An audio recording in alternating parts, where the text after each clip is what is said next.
नमस्कार। देश और दुनिया की तमाम फटाफट खबरों में आपका स्वागत है। खबरों के लिए आपसे निवेदन कि यदि आपने हमारे चैनल को सब्सक्राइब नहीं किया तो कृपया करके आपके अपने चैनल को सब्सक्राइब करना ना भूलें। आप सब्सक्राइब करते हैं तो हमें हिम्मत होती है सही और सच्ची खबरें आप तक पहुंचाने की, वरना मीडिया में किस तरह की खबरें आपको दिखाता है यह आप भली भांति जान गए हैं। तो इसलिए क्या है आज की बड़ी खबर। लोकसभा में विपक्ष के नेता राहुल गांधी गुरुवार को बिहार के दौरे पर थे। दरभंगा प्रशासन की रोक के बावजूद वे अंबेडकर हॉस्टल के गेट तक पहुंचे। करीब 5 मिनट के संबोधन में राहुल ने युवाओं को गारंटी दी। राहुल ने कहा कि हम 50% आरक्षण की दीवार तोड़ेंगे, प्रभावी और पारदर्शी जाति जनगणना कराएंगे, प्राइवेट शिक्षा संस्थानों में आरक्षण लागू करेंगे और SC/ST सब प्लान भी सख्ती से लागू करेंगे। इसके बाद पटना में राहुल गांधी ने कहा कि प्रशासन ने दरभंगा में उन पर 30-32 केस किए हैं जो मेरे लिए मेडल है। उन्होंने इसलिए हमें अंदर नहीं जाने दिया क्योंकि मुझे पता था कि छात्रावास में दलित छात्रों के साथ कैसा सलूक होता है। हमने छात्रों को आश्वस्त किया है कि जैसे ही हमारी सरकार बनेगी सब ठीक कर देंगे। राहुल ने पटना में फूले फिल्म भी देखी है।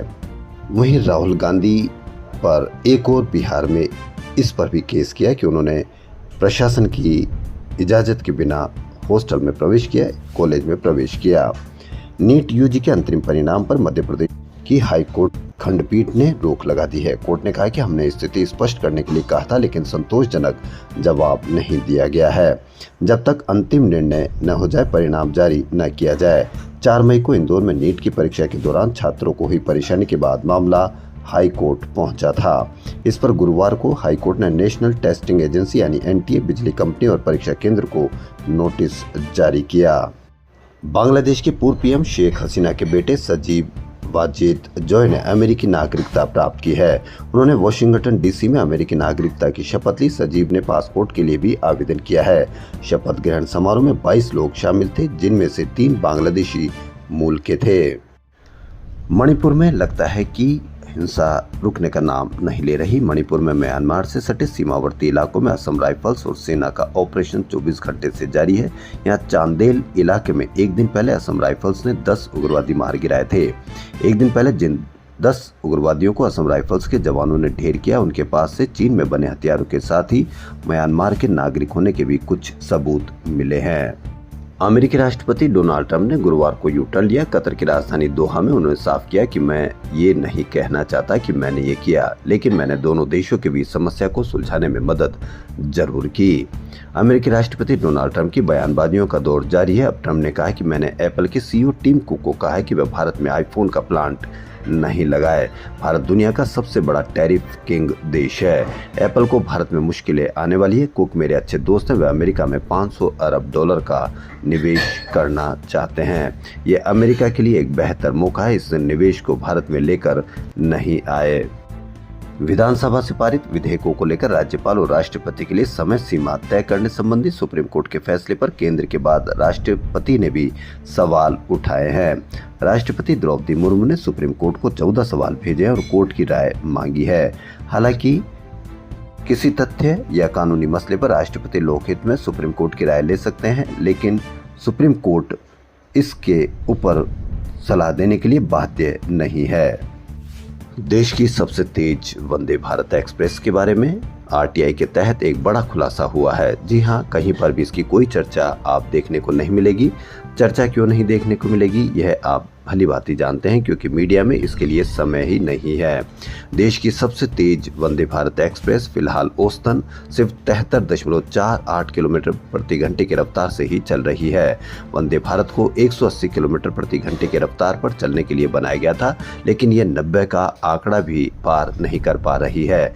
यहाँ तक कि कई वंदे भारत ट्रेनों की औसत रफ्तार शताब्दी और राजधानी एक्सप्रेस के बराबर ही है। वहीं देश में बेरोजगारी कितनी है अब इसके आंकड़े जारी होने लगे हैं, लेकिन आंकड़ों पर कहीं कोई चर्चा आपको देखने को नहीं मिलेगी। देश में अप्रैल से 15 वर्ष से अधिक आयु समूह वर्ग में बेरोजगारी की दर 5.1% है। केंद्र सरकार ने अब बेरोजगारी की रियल टाइम निगरानी प्रारंभ की है। इसके तहत गुरुवार को पहली बार बेरोजगारी के मासिक आंकड़े जारी किए गए हैं। शहरी क्षेत्र में महिलाएं तो ग्रामीण क्षेत्रों में पुरुष ज्यादा बेरोजगार मिले हैं। मंत्री विजय शाह पर FIR में लिखाई नहीं कि अपराध क्या है, यह छल है, यह कहना है हाई कोर्ट का।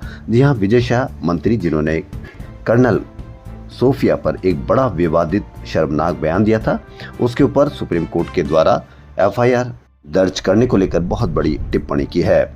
मध्य प्रदेश हाईकोर्ट ने जनजातीय कार्य मंत्री विजय शाह के कर्नल सोफिया कुरैशी पर दिए गए शर्मनाक बयान पर दर्ज एफआईआर को कमजोर और असंतोषजनक बताया। कोर्ट ने कहा कि केस कमजोर करने के लिए राज्य सरकार ने घोर छल किया है। एफआईआर में संदिग्ध के अपराध का उल्लेख ही नहीं है। कोर्ट ने कहा कि इस छल को शुरू में ही रोकने की जरूरत है। इसके साथ ही कोर्ट ने बुधवार के आदेश को एफआईआर में शामिल करके उस हिसाब से जाँच का आदेश दिया। इससे पहले गुरुवार को सुनवाई शुरू होते ही महाधिवक्ता प्रशांत सिंह ने बुधवार रात 7:55 पर इंदौर के मानपुर थाने में एफआईआर दर्ज होने की जानकारी दी। अब इस केस में अगली सुनवाई 16 जून को होगी।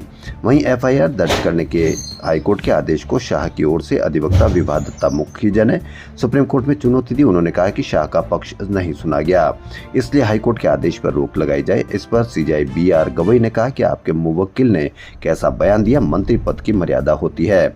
ऐसे संवेदनशील वक्त में संवैधानिक पद पर बैठे व्यक्ति को सोच समझकर बोलना चाहिए। उनका हर शब्द जिम्मेदारी की भावना वाला होना चाहिए, बोलने से पहले सोचा तक नहीं। ऐसे बयान की जरूरत क्या थी? आपको हाईकोर्ट से राहत मांगनी चाहिए। अब इस पर शुक्रवार को सुनवाई होगी। ऑपरेशन सिंदूर के बाद बाइकॉट तुर्की की मांग के बीच भारत सरकार ने Celebi airport services India private limited की सुरक्षा मंजूरी तत्काल प्रभाव से रद्द कर दी है। यानी तुर्की की कंपनी अब भारतीय एयरपोर्ट पर नहीं कर पाएगी काम। ऑपरेशन सिंदूर के बाद तेजी से बदले कूटनीतिक घटनाक्रम में गुरुवार को विदेश मंत्री एस जयशंकर ने अफगानिस्तान के कार्यवाहक विदेश मंत्री आमिर खान मुत्ताकी से पहली बार टेलीफोन पर बातचीत की। ये बातचीत सामरिक दृष्टि से काफी महत्वपूर्ण मानी जा रही है। दोनों नेताओं ने कूटनीतिक संबंध बहाल करने और आर्थिक एवं भू राजनीतिक संबंधों को मजबूत करने पर प्रतिबद्धता जताई। इस दोस्ती से अफगानिस्तान में चीन के विस्तार पर भी रोक लगने की संभावना है। देश और दुनिया की तमाम फटाफट खबरों में फिलहाल इतना ही। यदि आपको देश और दुनिया की तमाम फटाफट खबरें पसंद आ रही तो आपके अपने चैनल को सब्सक्राइब करना ना भूलें। धन्यवाद।